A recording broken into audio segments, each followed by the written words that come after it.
बिस्मिल्लाहिर्रहमानिर्रहीम। अस्सलाम वालेकुम। आप फेसबुक और यूट्यूब चैनल देख रहे हो। मेरा नाम है अब्दुल रहमान। नाज़रीन, आज 2 जनवरी है। इस्लामाबाद से कुछ ताज़ा तरीन अपडेट्स आपके सामने रखेंगे। ये जो 13 जमातें इकट्ठी हुई हैं, इनका वक्त जो है वो ख़त्म होता जा रहा है और पाकिस्तान में जिस तरह ये चाहते हैं कि इलेक्शन ना हो और दोबारा से अगर जनरल इलेक्शन के टाइम पर भी इलेक्शन ना करवाए जाए और असम्बलियों की मुद्दत बढ़ा ली जाए, इनका प्रॉपर यही प्लान है कि पाकिस्तान में अभी इलेक्शन नहीं होते क्योंकि इनको सूट नहीं करते। इसीलिए इन्होंने इस्लामाबाद के जो बल्दियाती इलेक्शन थे उसमें भी इन्होंने फुल प्रोपागेंडा किया और उन इलेक्शन को भी मुलतवी कर दिया इलेक्शन कमिश्नर के साथ मिलकर। अब इलेक्शन कमिश्नर के खिलाफ भी जो है एक रेफरेंस दायर करने की जो है तैयारी की जा रही है पीटीआई की तरफ से। उसके हवाले से भी आपके सामने तफसीलात रखेंगे। लेकिन एमक्यूएम जो है उन्होंने वाज़ेह ऐलान कर दिया है कि जी हम इस इत्तेहादी हुकूमत का जो है हिस्सा नहीं रहेंगे अगर हमारी डिमांड्स पूरी ना की गई और हमसे वादे किए गए थे जिनके ऊपर अभी तक कोई जो है अमल नहीं किया गया, और हम इनका अब ज़्यादा हिस्सा नहीं रहेंगे। उधर से एमक्यूएम के जितने भी धड़े हैं वो इकट्ठे हो रहे हैं। मुस्तफ़ा कमाल, जितने भी इनके जो धड़े बने हुए थे वो सारे इकट्ठे हो रहे हैं। इस हवाले से लेकर भी बहुत ज़्यादा खबरें हैं, वो भी आपके सामने रखेंगे।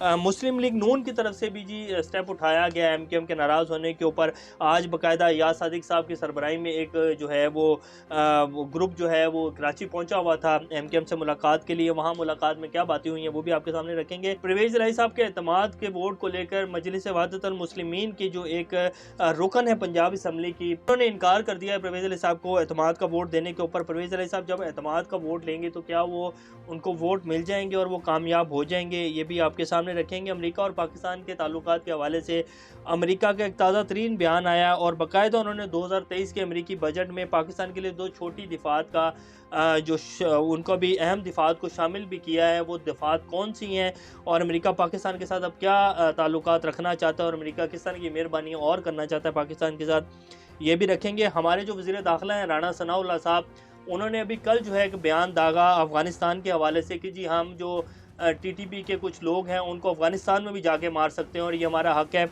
उसके ऊपर अफ़गान वज़ारत दिफ़ा के जो वज़ीर दिफ़ा हैं उनका बड़ा सख्त मौक़िफ़ आया है। वो क्या कहते हैं वो भी आपके सामने रखेंगे। इससे पहले अगर आप लोगों ने चैनल को सब्सक्राइब नहीं किया तो रेड बटन को प्रेस कर लें और बेल आइकॉन को भी प्रेस कर लें ताकि लेटेस्ट अपडेट्स आप लोगों को मिलती रहें और ये जो हमारा ताल्लुक़ है ऐसे ही जुड़ा रहे। सबसे पहले आपको एमक्यूएम के हवाले से खबर दे देते हैं कि जी इनके जो अहम रहनुमा हैं खालिद मकबूल सदीकी साहब, उन्होंने प्रेस कॉन्फ्रेंस करते हुए कहा कि हमें मीडिया से इतला मिली कि बल्दियाती इलेक्शन 16 जनवरी को हो रहे हैं। अगर सिंध में और कराची में हल्का बंदियों के बगैर इलेक्शन करवाए गए तो बल्दियाती इंतखाबात कराने पर हुकूमत से अलहदा हो जाएंगे हम लोग। ये एमक्यूएम ने धमकी दी है कि जी हल्का बंदियों के बगैर जो है इलेक्शन नहीं करवाएंगे, ये जब तक हमारी डिमांड पूरी नहीं की जाएगी या तो हमारी डिमांड पूरी की जाए इसके ऊपर वो किया जाए, वरना हम इत्तेहादी हुकूमत को छोड़कर जो है अलग हो रहे हैं। और आज ही शहबाज शरीफ साहब ने अपना एक वफ्द भेजा जिसमें याद सादिक साहब, राना सनाउल्लाह साहब और कुछ पार्टी के सीनियर जो रहनुमा थे वो शामिल थे। वो गए हैं, उनसे मुलाकात की है, लेकिन उन्होंने यही अपना बयानिया जो है रखा है कि जी हल्का बंदियों के हवाले से पीपल्स पार्टी जो है हमारी डिमांड पूरी करे। अब क्या पीपल्स पार्टी हल्का बंदियों के हवाले से एमक्यूएम की डिमांड पूरी करेगी? तो अभी तक के जो हालात हैं पीपल्स पार्टी कभी भी ऐसा नहीं करेगी कि जिस तरह एमक्यूएम कह रही है हल्का बंदियों की तब्दीली अगर पीपल्स पार्टी करेगी तो पीपल्स पार्टी को तो पहले ही हालात बड़े उनके नाजुक हैं कराची और सिंध में, और अगर एमक्यूएम कह देती है कि जी हमारी हल्का बंदियों के मुताबिक जिस तरह हम चाहते हैं उस तरह किया जाए तो फिर तो पीपल्स पार्टी को कुछ भी नहीं मिलेगा। तो ये डिमांड तो पीपल्स पार्टी नहीं पूरी करेगी और ये उनकी सबसे बड़ी डिमांड थी जिससे पीपल्स पार्टी ऑलरेडी भाग चुकी है। फिर 16 जनवरी वाले जो ये इलेक्शन जो है ये दिसंबर नवंबर में हो जाने थे वो ऑलरेडी लेट कर चुके हैं। तो अब एमक्यूएम जो है वो अलहदा होने जा रही है और एमक्यूएम वैसे फ़ाइनल जो अलहदा होगी वो फ़ोन कॉल के ऊपर होगी और जब एमक्यूएम को कह दिया जाएगा कि जी आप साइड पर हो जाएं तो उस वक्त जो है एमक्यूएम साइड पर हो जाएगी। और ये जो जनरल इलेक्शन की बात की जाती है ना कि जी अदली इलेक्शन होंगे या नहीं होंगे, और फिर हमारी एस्टेब्लिशमेंट की तरफ से कहा जाता है, बाकायदा ये स्टांस क्लियर किया जाता है उनकी तरफ से कि जी हमारा सियासत से कोई ताल्लुक़ नहीं है। तो फिर ये कौन सी एल्फी है जो इन 13 जमातों को जोड़कर रखे हुए हैं? एक फ़ोन के ऊपर एमक्यूएम जो है वो अपनी साइड बदल देती है। तो जब इलेक्शन करवाने होंगे और एस्टेब्लिशमेंट चाहेगी तो इलेक्शन हो जाएंगे, ये कोई बड़ा मसला नहीं है। क्योंकि जैसे एमक्यूएम अब सारे इनके धड़े इकट्ठे हो रहे हैं, ये भी एस्टेब्लिशमेंट के उससे ही हो रहे हैं, वैसे नहीं हो सकते थे। ये इम्पॉसिबल था। जितने बड़े सीनियर रहनुमा हैं, जितने बड़े सीनियर तज्ज़ियाकार हैं, वो सब यकजुबान होकर कह रहे हैं कि एस्टेब्लिशमेंट ही जो है एमक्यूएम के सारे धड़ों को इकट्ठा कर रही है। अब आपके सामने मजलिस वहदतुल मुस्लिमीन की MWM की जो पंजाब असम्बली की रुकन है, उन्होंने कहा है कि जी पार्टी की तरफ से वाज़ेह हिदायत की गई है कि परवेज़ इलाही साहब को एतमाद का जो वोट है वो हमने नहीं देना है। और सैयद ज़हरा नकवी हैं जो कि पंजाब असम्बली के इनकी रुकन है, उन्होंने इनकार कर दिया कि जी हम परवेज़ इलाही साहब को एतमाद का वोट नहीं देंगे। एक दो अरकान अगर नहीं भी देंगे तो फिर भी परवेज़ इलाही साहब जो है उनके पास काफ़ी वोट हैं, 186 के करीब उनके पास वोट हैं, वो जीत जाएंगे। आज जो पंजाब असम्बली से नून लीग की तरफ से जो आदम एतमाद की जो वो थी पेश की गई थी वो वापस ले ली गई है। वो इसी वजह से वापस ली गई है क्योंकि कोई भी अरकान जो है वो जरदारी साहब ख़रीद नहीं सके हैं और इनके पास तो 15-20 नंबरों का फ़र्क है, ये कभी भी नंबर पूरे नहीं कर पाएंगे। जब तक कोई अरकान ये 10-15 के करीब अरकान को ख़रीद नहीं लेंगे तब तक ये जो है परवेज़ इलाही साहब को नहीं हटा सकेंगे। और इस सिचुएशन में कोई भी बंदा जो है वो मैक्सिमम 2-4-5 लोगों को ऊपर नीचे कर भी लेंगे तो उससे कोई फ़ायदा नहीं होगा। अब बहरहाल ये जो सैयद ज़हरा नकवी साहब हैं जो मजलिस वहदतुल मुस्लिमीन की रुकन है पंजाब असम्बली की, उन्होंने कह दिया कि जी हम तो नहीं देंगे। बाकी जो आसिफ जरदारी साहब हैं वो यहाँ से कूच कर चुके हैं और वो बलूचिस्तान पहुँचे हुए हैं और बाब पार्टी को अपने साथ मिलाने की जो है वो चल रही है।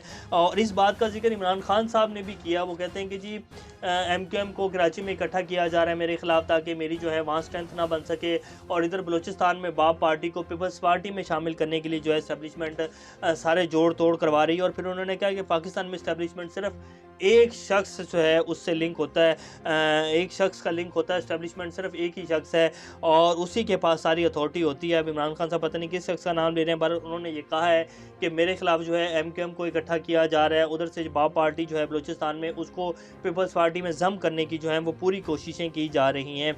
अमेरिका और पाकिस्तान मुश्तरका खदशात व मफादात पर मबनी मुस्तहकम ताल्लुकात इस्तवार करने के ख्वाह हैं। 2023 के अमरीकी बजट में पाकिस्तान के लिए 2 छोटी लेकिन अहम दिफा शामिल की गई हैं, जिनमें पाक अफगान सरहद पर सिक्योरिटी को बेहतर बनाने के लिए $1.5 करोड़ और मुल्क में मनफी मसावात को फ़रोग देने के लिए फ़ंड शामिल किए गए हैं जो कि तकरीबन $20 करोड़ के करीब हैं। ये 2 दफ़ा जो है पाकिस्तान के हक़ में शामिल की गई हैं। ये अब जैसे हम आपके सामने रखते हैं कि जी अब पैसा तो आएगा अमेरिका से, जब तक हम अमेरिका की ईमा के ऊपर चलते रहेंगे, चाइना से हम दूरी रखेंगे और अमेरिका के कहने के ऊपर जब हम, और अमेरिका ये चाहता है कि जी हम अपने जो हमारे कबायली इलाके हैं इनके ऊपर दोबारा से हम एक दफ़ा जो है जंग में जाएं, और जैसे कि हमारे बिलावल भुट्टो साहब भी कहते हैं कि यहाँ जो आकर दहशतगर्द छुपे हुए हैं हम इनके खिलाफ कार्रवाई करेंगे और उनको छुपने की जगह नहीं देंगे। और इमरान खान साहब ने अपने दौर में इन लोगों को लाकर यहाँ बसाया और इनके साथ जो है वो मुज़ाकरात किए TTP वालों के साथ, तो अब हम इनके ख़िलाफ़ एक्शन करेंगे और इसी वजह से पाकिस्तान की सूरत हाल जो है वो इस तरह की बनी है। राणा सनाउल्लाह साहब ने भी कुछ इसी तरह का जो है बयान दिया जिसके ऊपर अफ़गान वज़ारत दिफ़ा का मौक़िफ़ जो है वो आपके सामने रखते हैं। दरअसल राणा सनाउल्लाह साहब ने कहा कि पाकिस्तान अफ़गानिस्तान के अंदर पाकिस्तानी तालिबान को निशाना बनाने का हक़ रखते हैं। इसके ऊपर वज़ारत दिफ़ा ने कहा, अफ़गान वज़ारत दिफ़ा ने, कि पाकिस्तानी वज़ीर दाखिला के हालिया बयानात इश्तियाल अंगेज़ हैं, इससे दोनों मुल्कों के ताल्लुकात जो हैं वो ख़राब हो सकते हैं। वज़ारत दिफ़ा ने पाकिस्तान से मुतालबा किया कि अफ़ाम तफ़हीम और मुज़ाकरात के ज़रिए हर ख़दशे का इज़ाला किया जा सकता है। अलामिये में ताकीद की गई कि अफ़गानिस्तान लावारिस मुल्क नहीं है। ये बड़ा अहम पॉइंट है जो आपके सामने रखने वाले हैं हम, कि अफ़गानिस्तान लावारिस मुल्क नहीं है। अफ़गान अवाम हमेशा की तरह मुल्क के ज़मीनी सरहदी और अपनी खुद मुख्तारी के तहफ़्फ़ुज़ के लिए तैयार हैं और अपनी सरज़मीन की हिफाजत का सबसे बेहतर तजर्बा रखते हैं, इसमें कोई शक नहीं है। अफ़गानिस्तान ने 40 मुल्कों की ताकत को, एटमी ताकतों को जो है तबाह बर्बाद करके अफ़गानिस्तान से निकाला है और इस बयान के ऊपर कोई शक नहीं है। अफ़गान लोग जो हैं अपनी सरज़मीन का तहफ़्फ़ुज़ करना जानते हैं और काश अल्लाह हमें भी इस तरह की जो है वो अक्ल और दानिश अता करे और हमें भी जो है अपने मुल्क और अपनी सरज़मीन के मुफादात में फ़ैसले लेने की जो है तौफ़ीक दे और हम भी किसी को कह सकें कि हम अपने मुल्क के मुफादात को सामने रखकर फ़ैसले करते हैं, ना कि आपके मुफादात जो हैं, ना कि आपके मुफादात जो कि इस खित्ते को लेकर हैं, ना कि आपके मुफादात जो कि चाइना को लेकर हैं। हम उसको पूरा करने के लिए नहीं बैठे हुए, हम अपने मुल्क के मुफादात, अपनी आवाम के मुफादात को सामने रखते हैं। तो बहरहाल उन्होंने ये कहा है कि जी सारे मसले अफ़ाम व तफ़हीम से हल हो सकते हैं, लेकिन ये जो राणा सनाउल्लाह जैसे लोग हैं इनकी ज़रा ज़ुबान को आप बंद करवाएं, वरना अफ़गान लोग जो हैं वो अपनी सरज़मीन का तहफ़्फ़ुज़ करना जानते हैं। यानी उनका साफ कहने का मतलब था कि बिस्मिल्लाह आ जाओ, बिस्मिल्लाह करके देख लो। तो बड़ी दूर की बातें हैं, ये कहना आसान है। राणा सनाउल्लाह साहब, शहबाज शरीफ साहब ने जी दोबारा जो है अपनी कारकर्दगी का इजहार कर दिया और वैसे उनकी आदत मुझे बहुत पसंद है। हमारे प्यारे प्राइम मिनिस्टर हैं, उन्होंने एक दफ़ा दोबारा कहा कि जी आज हमारे पास तेल और गैस के पैसे नहीं हैं, हमने मुल्क को दिवालिया कर दिया है। नून लीग के वाहिद लीडर हैं शहबाज शरीफ साहब, जो कि हकीकत सच बोल देते हैं कभी कभी, और इस बात को उनको क्रेडिट देना चाहिए। वरना नून लीग के जितने भी सीनियर रहनुमा हैं या नवाज शरीफ साहब हैं, उन्होंने कभी ऐसा सच नहीं बोला। लेकिन शहबाज शरीफ साहब और हमारे प्राइम मिनिस्टर हैं, उनको दाद देनी चाहिए कि उन्होंने कहा कि जी आज हमारे पास तेल और गैस के लिए पैसे नहीं है, हमने मुल्क को दिवालिया कर दिया है। ये उन्होंने कह दिया। जैसे कि पहले भी वो कह चुके हैं कि हमने 30 साल जो है जो गंद किया है उसको 8 माह में ख़त्म नहीं कर सकते। उन्होंने बताया कि 30 साल हमारी हुकूमत थी और हमने कुछ नहीं किया, तो अब हम जो है 8 महीने हुए अभी हमें आए हुए, अब हम कुछ नहीं कर सकते, इतनी जल्दी हमें टाइम दिया जाए। तो आज उन्होंने एक दफ़ा और कह दिया कि जी हमने मुल्क को दिवालिया कर दिया। तो ये जी पाकिस्तान की ताज़ा तरीन सूरत हाल है। पाकिस्तान में इलेक्शन अप्रैल या मई में हो जाएंगे, इससे आगे पाकिस्तान नहीं जाएगा। और जो ये बातें चल रही थी कि टेक्नोक्रेट सेटअप आ जाएगा, ये हो जाएगा, वो हो जाएगा, तो पाकिस्तान की आवाम जो है वो सड़कों के ऊपर है। कोई भी ऐसा फैसला अगर पाकिस्तान की आवाम की मर्ज़ी के बगैर लिया गया तो उसका जो रिएक्शन आएगा वो बड़ा ख़तरनाक होगा। और मेरा जहाँ तक ख्याल है कि इस टाइम तमाम रियासती अदारोों को ये बात बहुत अच्छे से पता है। अगर नहीं पता तो फिर फ़ैसला लेके देख लेंगे, पता चल जाएगा। अभी तक के लिए इतने, अपना और का ख्याल रखिएगा। अल्लाह हाफ़िज़।